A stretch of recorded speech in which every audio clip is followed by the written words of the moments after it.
Hello and welcome back once again to Steven Sir Makes It Easy, where me, Steven Sir, tries to make your life a little bit more simpler with concepts concerning accountancy and finance. Before I get started with the task for the day, very quickly a few reminders. You can connect with us on our Facebook page, our Instagram ID as well as the Twitter handle. And the most important one is the Telegram channel given above.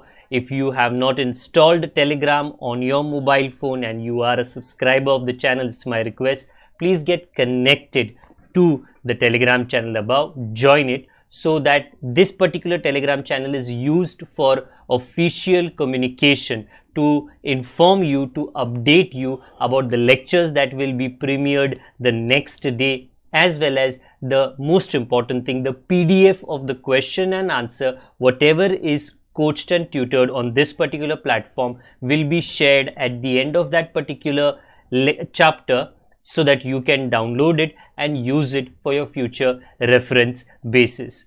Also, if you do intend to purchase the textbook from which the necessary questions are explained during the various lectures, the purchase link is provided in the description of every lecture. And most importantly, if you have missed out the past tense, that is the last lecture, there is an I button given above. Please click it, watch that particular lecture, and then you can come here. Very importantly, at the end is, if you have not subscribed to our YouTube channel, please do make that a task for the day and subscribe to our channel, and together with that also press the bell icon so that Mr. YouTube notifies you about lectures which are uploaded on this particular platform. That's as far as the reminders are concerned. Let me get started with today's lecture. Hello and welcome back to Steven sir makes it easy, जहाँ पे आज हम business services, जो ओसी का topic एक है 12th standard के लिए काम आता है, इसमें हम एक कदम आज आगे जाएंगे। हमेशा कहता हूँ मैं, एक कदम आगे जाएंगे, 10 कदम नहीं, क्योंकि अगर आपको 10 कदम आगे जाकर सफल होना है, हर एक आपका कदम सफल होना बहुत बहुत ज़रूरी है। अच्छा, तो बिजनेस सर्विसेज के अंदर काफ़ी सर्विसेज हमने ऑलरेडी कवर अप कर लिए हैं और लास्ट के 2 बाकी है। तो अभी हम ध्यान देने वाले हैं वेयर हाउसिंग पे, जो ठीक मेरे ऊपर आपको नज़र आ रहा है। और आज हम वेयर हाउसिंग होता क्या है, और ये जो वेयर हाउसिंग होता है जो मेरे पीछे अभी आया है इसके फीचर्स क्या होते हैं, इसके ऊपर हम ये नज़र मारने वाले हैं। आप सभी के घरों के अंदर आपका मुझे लगता है करीबन 90% जो बच्चे हैं उनके घरों में एक फ्रिज ज़रूर होगा, बराबर। और आपके घरों के अंदर वो फ्रिज अगर काम करना बंद कर दे तो कितनी परेशानी आपके मम्मी को, आपके पापा को होती है, ये आप कभी उनसे पूछिए ज़रूर, क्योंकि वो यहाँ वहाँ पर भागते हैं कि भाई फ्रिज के अंदर का जो सामान है, जो जब फ्रिज चल रहा था उसने अच्छे तरीके से ठंडा रखा था और उसके वजह से वो कभी ख़राब नहीं हो रहा था। जैसे ही वो फ्रिज बंद हो गया, अंदर का जो दूध है वो ख़राब हो जाएगा, अंदर जो भी हमने सामान रखा है वो सारा कुछ ख़राब हो जाएगा। तो सबसे बड़ी बात, वो फ्रिज आपके घर में काम क्या करता है? जो चीज़ें खरीद कर लाई जाती है, जैसे हो सकता है कि किसी तरह के वेजिटेबल्स, किसी तरह की भाजी तरकारी आपकी मम्मी लेकर आती है, हर दिन जाना बहुत बहुत मुश्किल हो जाता है। तो हो सकता है आपकी मम्मी, आपके पापा 1 हफ्ते में एक बार जाते हैं, 10 दिन में एक बार जाते हैं, पूरा सामान लेकर आते हैं और काफ़ी सामान जो होता है वो फ्रिज के अंदर चला जाता है। हो सकता है कि काफ़ी पल्सेस जो होते हैं वो फ्रिज के अंदर रखना बहुत बहुत ज़रूरी हो जाता है, क्योंकि अगर उसे खरीदने का काम आज किया गया है बट उसे कंज्यूम करने का काम, खाने का काम आने वाले कुछ दिनों तक होगा, तो उसे बचा कर रखना बहुत बहुत ज़रूरी हो जाता है। तो वो गोदाउन का एक काम करता है, फ्रिज कोल्ड गोदाउन का एक काम करता है। उसी तरह अगर आपने आपके गाँवों में कभी ध्यान दिया है तो आपके गाँव में भी घर अलग होता है बट धन धान्य, फूड ग्रेन्स जो होते हैं, ये जो भी खेती बाड़ी में बनाया जाता है, उसे एक अलग जगह में ओके, जो काफ़ी सूखी जगह होती है, जहाँ पे किसी तरह की नमी मॉइस्चर होता नहीं है, वहाँ पर उसे रखा जाता है। क्योंकि जो फूड ग्रेन्स का उत्पादन होता है या जो भी खेत खलियानों में प्रोडक्शन होता है, कल्टीवेशन होता है, एग्रीकल्चर होता है, वो कुछ सीजन्स के लिए होता है। सिर्फ बरसात की सीजन में वो फूड क्रॉप बन सकता है या गर्मियों की सीजन में वो बन सकता है, बट उसका सेवन, उसका कंजम्पशन पूरे साल चलता है। तो उसको बचा कर रखना बहुत बहुत ज़रूरी हो जाता है। तो वेयर हाउसेज जो होते हैं यही काम हमारे लिए करते हैं, इन चीज़ों को बचा कर रखना। तो आज हम वेयर हाउसिंग कितना इम्पोर्टेंट है बराबर, उसका डिस्कशन आज हम करने वाले हैं, क्योंकि उसके फीचर्स आज हम समझने वाले हैं। बड़े बड़े ई कॉमर्स जायंट्स अमेजोन या फ्लिपकार्ट की अगर आप बात करो, दुनिया भर में इन्होंने अपने लॉजिस्टिक्स के द्वारा, और लॉजिस्टिक्स का मतलब क्या है, जैसे ही कस्टमर एक वेबसाइट पे या एक ऐप पे क्लिक करता है, वो वादा करते हैं कि आपका सामान एक दिन के अंदर डिलीवर हो जाएगा। क्यों? क्योंकि इन्होंने वेयरहाउस बनाया है, और वेयरहाउस में जो उनका सॉफ्टवेयर बनाया गया है वो इतना एफिशिएंट होता है कि आपका सामान झटपट 12 घंटे के अंदर आपके घर तक पहुंच जाता है। आपको बाहर कदम रखने की बिल्कुल ज़रूरत नहीं है। सॉरी, माफ़ी चाहता हूँ मैं। हाँ, तो मैं आपको क्या बता रहा हूँ, मैं ये बताना चाहता हूँ कि वेयरहाउस का इम्पोर्टेंस बिजनेस सेक्टर में कितना है। वेयरहाउस है तो वो हमारे लिए क्या क्या करते हैं, आइए हम एक एक करके उसके फीचर्स को समझें। स्टोरेज, मैंने कहा कि जो खेती बाड़ी होती है उसमें जो कल्टीवेशन होता है, या इंडस्ट्रीज के अंदर, फैक्ट्रीज के अंदर जो प्रोडक्शन होता है, वो काफ़ी बार सीजनल होता है। अगर वो एक फ्रूट ड्रिंक है तो ऑब्वियसली जब वो फ्रूट बनता है तभी वो फ्रूट ड्रिंक बन सकता है, बट उसका कंजम्पशन जो होता है, उसका सेवन जो होता है, वो पूरे साल में चलता है। तो इसको कहाँ पर रखा जाता है? वेयरहाउसेस के अंदर रखा जाता है पूरे साल, ताकि जब भी कस्टमर की डिमांड हो उस वेयरहाउस से वो सामान उस दुकान तक, उस शॉपिंग मॉल तक पहुंचाया जा सके। तो पहला फीचर है स्टोरेज का फीचर, सामान को रखने का फीचर। दूसरा है प्राइस स्टेबिलिटी। प्लीज याद रखिए, अगर सप्लाई कम हो जाती है और उसका डिमांड बढ़ने लगता है तो प्राइस भी ऊपर चला जाता है। दुकानदार ये कहते हैं कि देखिए भाई, मुश्किल से सामान आ रहा है, जो हमारे पास है वो हमको महंगा ही बेचना पड़ेगा। तो अगर मार्केट में प्राइस को स्टेबल रखना है, मतलब प्राइस प्रोडक्ट का बहुत ऊपर नहीं जाना चाहिए, जिसके वजह से जो मिडिल क्लास या उसके नीचे का जो लो इनकम वर्ग है, कम्युनिटी है, वो कैसे खरीद पाएंगे।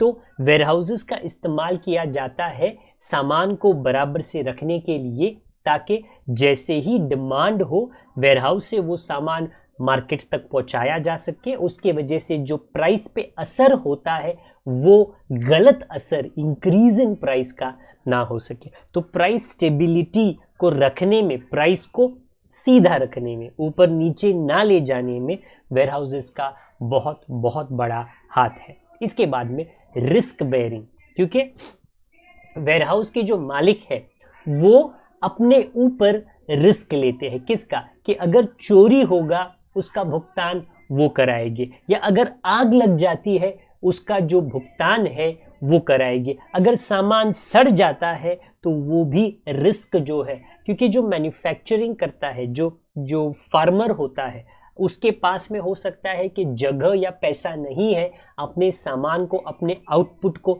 अपना जो फूड ग्रेन्स उसने बनाया है, जो भी चीज़ें उसने बनाई है, उसे बचा कर रखने के लिए। तो आई रिपीट माई सेल्फ, तो रिस्क का जो मामला है वो वेयरहाउस के जो मालिक होते हैं वो उठा लेते हैं। हाँ, लोन वेरी वेरी इंपॉर्टेंट, कि अगर आप सामान रखते हो एक वेयरहाउस के अंदर, वो सामान को आप गिरवी रख सकते हो और आप कर्जा ले सकते हो। इन जो वेयरहाउस के अंदर सामान रखा गया है, तो काफ़ी बिजनेसमैन होते हैं, उन्हें अपने व्यवसाय के लिए रेगुलरली लोन की ज़रूरत पड़ती है। तो जो उनका मैन्युफैक्चर्ड सामान रहता है जो वेयरहाउस के अंदर रखा गया है, उसे गिरवी रखकर, मॉर्गेज रखकर वो लोन अपने लिए, अपने बिजनेस की ज़रूरत के लिए जनरेट कर सकते हैं। इसके बाद grading and packing, very very important. ये भाई साहब जो अभी सूटकेस में बैठे हैं वो वाली पैकिंग की बात मैं नहीं कर रहा हूँ, बट काफ़ी प्रोडक्ट्स ऐसे रहते हैं जो फाइनल प्रोडक्ट नहीं रहते हैं, जो एक तरीके से इनकम्प्लीट स्टेज में रहते हैं और तब वो वेयरहाउस के अंदर पहुंचते हैं। तो वेयरहाउसेस इस तरीके से बनाए गए हैं कि वो स्टोरेज का भी काम करते हैं, बट अगर उस प्रोडक्ट को ग्रेड किया जाना चाहिए कि वो ए ग्रेड है, वो बी ग्रेड है, वो डी ग्रेड है, वो ई ग्रेड है, वो ए प्लस ग्रेड है, वो फर्स्ट ग्रेड है, सेकेंड ग्रेड है। तो आई रिपीट माई सेल्फ, ये ग्रेडिंग का काम, गुड बेटर बेस्ट का काम उस वेयरहाउस के अंदर वेयरहाउस ओनर्स खुद प्रोवाइड करते हैं, एज वेल एज पैकेजिंग का काम, क्योंकि वो प्रोडक्ट फाइनल नहीं है, वो ग्रेड करने के बाद ही उसका अकॉर्डिंगली लेबलिंग एंड पैकेजिंग हो सकती है। तो ये सारा काम मैन्युफैक्चरिंग के बाद में जब उसको प्रिजर्व या स्टोरेज के अंदर, फैसिलिटी के अंदर, वेयरहाउस के अंदर रखा जाता है, वेयरहाउस के लोग ये बिजनेसमैन को, इंडस्ट्रियलिस्ट को प्रोवाइड करते हैं। Transportation very very important. Warehouse के लोग अपने तरीके से, ये मैन्युफैक्चरर्स को जो एग्रीकल्चरल सेक्टर से जुड़े हो सकते हैं, जो इंडस्ट्रियल सेक्टर से जुड़े हो सकते हैं, वो उन्हें ट्रांसपोर्ट की सुविधा प्रोवाइड करते हैं। अगर माल बहुत रखा जाना चाहिए तो वेयरहाउस का जो मालिक है वो खुद कहेगा, आप आपके फैक्ट्री में सामान बना लो, ट्रांसपोर्ट का टेंशन मत लेना, हमारा ट्रांसपोर्ट आ जाएगा, वो उसे गाड़ी में डाल देगा, वो हमारे वेयरहाउस तक लेकर आकर पूरा यहाँ पर शेल्फ पर रख देगा। आप सिर्फ मैन्युफैक्चरिंग का टेंशन लो, आप सिर्फ खेतीबाड़ी का टेंशन लो, बाकी का वेयरहाउस तक पहुँचाना, ट्रांसपोर्ट करना, ये हमारी जिम्मेदारी बन जाती है। इसके बाद का feature time and place utility. जी, सही टाइम पर सही चीज को मिलना और सही जगह पर सही चीज को मिलना, ये वेयरहाउस दोनों काम करते हैं। टाइम यूटिलिटी का मतलब ये होता है कि अगर कोई प्रोडक्ट होता है, जैसे वो किसी तरीके का फ्रूट हो सकता है, अगर उसको पूरे साल आपको कस्टमर्स तक पहुंचाना है तो उसको एक जगह पर प्रिजर्व करना बहुत बहुत इंपॉर्टेंट हो जाता है। तो टाइम यूटिलिटी कि ये बनता सिर्फ जनवरी, फरवरी और मार्च के अंदर है, पर उसके बाद में मई, जून, जुलाई में भी तो अवेलेबल होना चाहिए। उसके बाद प्लेस यूटिलिटी कि बनता यहाँ पर है, बनता एक कर्नाटका में है, उसका कंजम्पशन गुजरात में करना चाहिए, तो गुजरात में जाकर उसके गुजरात के किसी एक गोदाम में उसको रखा जा सकता है ताकि वहाँ के कस्टमर्स भी उस प्रोडक्ट का सेवन कर सकते हैं। तो टाइम एंड प्लेस यूटिलिटी का फायदा वेयरहाउसेस हमें देते हैं। आखिर का मुद्दा प्रोसेसिंग।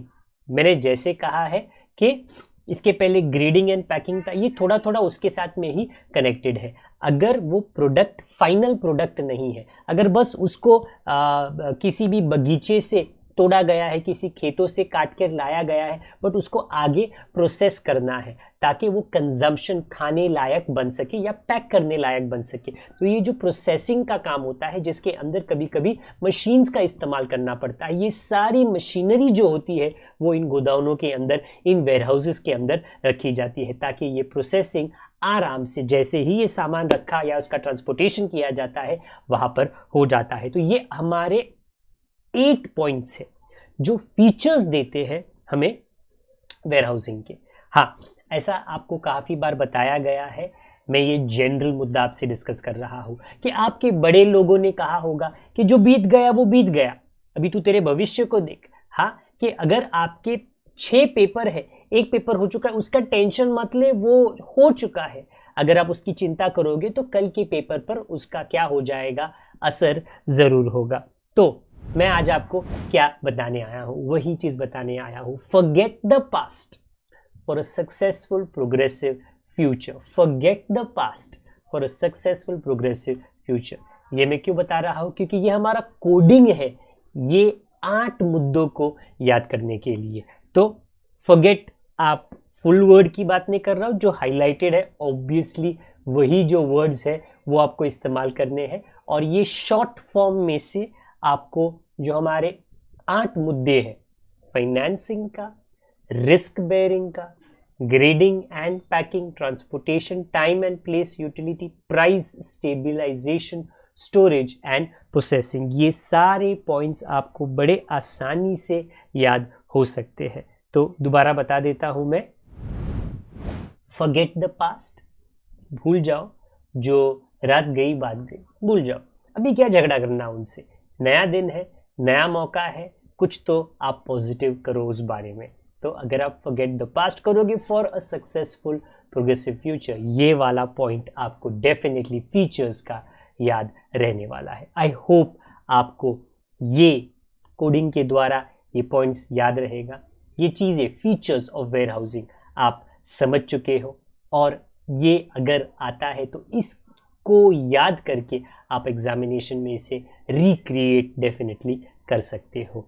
अगर आप हमारे पुराने स्टूडेंट हो तो प्लीज़ लेक्चर के लिंक्स को दूसरों के साथ में शेयर करें, अपने व्हाट्सएप ग्रुप में, फेसबुक और इंस्टाग्राम के द्वारा, और अगर आप नए हो तो सब्सक्राइब ज़रूर करें। जब तक मैं आपको दोबारा ना मिलूँ, अपना ख्याल रखिए, बड़ों का, छोटों का, परिवार वालों का, सबका ख्याल रखिए। Good day to all of you, God bless, bye for now.